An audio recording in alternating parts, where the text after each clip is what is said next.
السلام علیکم F T V کے ویورز، کیسے مزاج ہیں آپ کے؟ امید کرتا ہوں آپ خیر و عافیت سے ہوں گے۔ اللہ پاک آپ کو سدا بہار اور ہمیشہ کے لیے مسکراتا رکھے۔ سب سے پہلے معذرت خواہ ہوں جی، ہفتہ اتوار کو میری کہانی نہیں آ سکتی، اس 2 دن میرے تھوڑی سی مصروفیات ہوتی ہیں تو میں ریکارڈنگ نہیں کر سکتا۔ اس کے علاوہ آپ لوگوں سے ایک بڑی ہی التماس اور بڑی ہی عاجزانہ سی درخواست ہے کہ میرے والد صاحب کے لیے دعا کیجیے گا۔ ان کی طبیعت بہت زیادہ ناساز ہے اور اس ویکینڈ پہ تو 2-3 دن میرے ہاسپٹل میں ہی گزرے ہیں۔ چلتے ہیں کہانی کی طرف جی۔ فیصل جو ہے نا، وہ اس ٹائم اپنے چکر میں بڑی بری طرح پھنسا ہوا ہے۔ سادھو اس کے سامنے آ چکا اور وہ کہہ رہا ہے کہ تم نے جو بندہ میرے پاس بھیجا تھا، مطلب عامل بابا یا ہمارے ایک بزرگ، ان کو جو ہے نا دوبارہ نہیں بھیجنا، ٹھیک ہے؟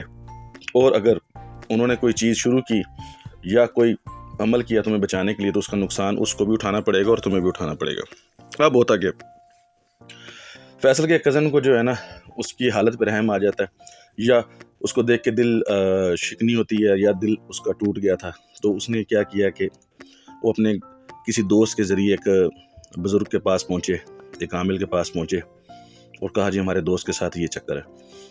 اب ایک طرف تو شاید کشمیری بابا کے استاد جو ہے نا وہ فیصل کی اس چیز سے جان چھڑوانا چاہتے ہیں، دوسری طرف اس کا جو کزن ہے فیصل کا، اس کا نام ہم مستنصر رکھ لیتے ہیں۔ مستنصر جو ہے نا وہ کہتا ہے کہ یار میں اس کی جان چھڑواتا ہوں۔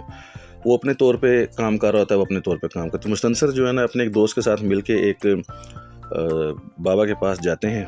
انہوں نے بھی آج کل چونکہ جو بزرگ ہیں وہ آپ کو ویرانوں میں کم ملیں گے، محلوں میں یہاں وہاں پہ آپ کو زیادہ ملیں گے۔ ان کا کہنا یہ تھا کہ مجھے میرے دوست نے کہا کیا وہ چلتے ہیں، ہم دونوں وہاں پہ چلے گئے۔ میں جب بائک سے اترا تو مجھے لگا کہ یار یہ تو ایک بہت بڑا محلہ ہے اور یہاں پہ کدھر ہوں گے، تو ہم گلیوں میں سے گزرتے ایک پرانے سے گھر کے سامنے آ کے کھڑے ہو گئے۔ گھر کی جو 4 دیواری تھی وہ کچی مطلب اینٹوں سے بنی ہوئی تھی، لیکن پلستر نہیں ہوا تھا، اور ایک چھوٹا سا لکڑی کا دروازہ تھا، جیسے عام پرانے دنوں میں کنڈی والا دروازہ، زنجیر والا دروازہ جسے ہم کہتے ہیں، وہ تھا۔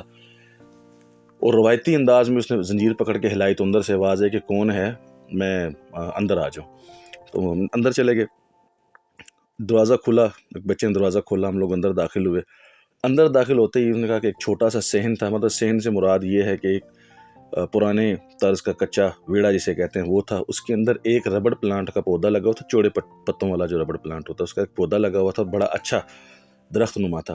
اس کے نیچے ایک سائڈ پہ، اب آبادی کے اندر یہ گھر ہے لیکن چونکہ بڑا پرانا ہے تو اس کا سیٹ اپ ویسے کا ویسا ہی ہے۔ اس کے آگے پھر تھوڑا سا چبوترا ٹائپ جگہ تھی، اس کو ہم نے کراس کیا تو آگے 2 کمرے تھے، ان میں سے ایک کمرے میں ہمیں لے کے جایا گیا۔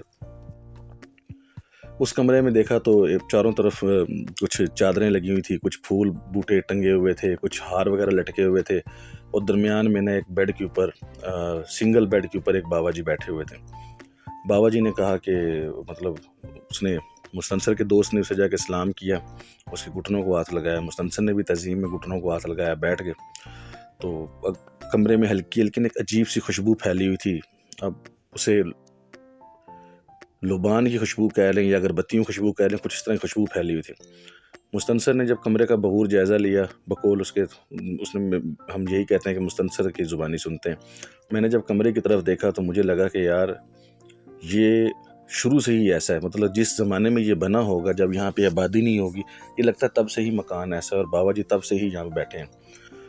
تو میں نے بابا جی کی طرف دیکھا، ان کی درمیانی داڑھی تھی، لمبی پتلی مونچھیں تھی، لمبا ناک تھا، سانولی رنگت تھی، آنکھیں اندر کو دھنسی ہوئی تھی، لمبے بال تھے جو کندھوں تک آئے ہوئے تھے، اور اوپر سفید رنگ کی ٹوپی تھی جو تھوڑی سی میلی لگ رہی تھی، واسکٹ پہنی ہوئی تھی، کرتا پہنا ہوا تھا، گلے میں انہوں نے مالا پہنی ہوئی تھی، ہاتھ میں انہوں نے بہت زیادہ دھاگے پہنے ہوئے تھے، اور مندریاں بہت زیادہ تھی، جنہیں ہم کہتے ہیں کہ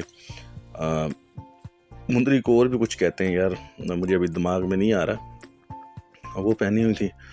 اچھا، چھلے، بڑے بڑے چھلے اور مندریاں جن کے اوپر پتھر یا نگ وغیرہ لگے ہوئے تھے، تو بیٹھے ہوئے، سگریٹ انہوں نے لگائی ہوئی ہے، تو سگریٹ کا دھواں بھی تھا کمرے میں ڈیفینیٹلی۔ تو انہوں نے کہا ہاں کیسے آیا؟ تو انہوں نے کہا جی یہ میرے دوست ان کا ایک مسئلہ ہے، وہ مسئلہ حل کر دیں۔ تو مستنصر نے ان کو بتایا کہ اس طرح ایسا ہوا کہ ہمارے ایک کزن ہیں اور بڑے لاڈلے کزن ہیں، انہوں نے کچھ چلا کرنے کی کوشش کی ہے، یا پتہ نہیں کچھ اس طرح کا واقعہ اس کے ساتھ ہو گیا، مجھے ڈیٹیل میں نہیں پتہ۔ اب اس کی حالت یہ ہے کہ بالکل وہ مرنے والا ہوا ہے، اس کی نہ دماغ کام کر رہا ہے، نہ ہاتھ پاؤں کام کر رہے ہیں، بس چیختا چلاتا ہے، ہاتھ پاؤں مارتا ہے، پھر بے ہوش ہو جاتا ہے، چیختا چلاتا ہے، ہاتھ سن ہو جاتا ہے، بات نہیں کرتا،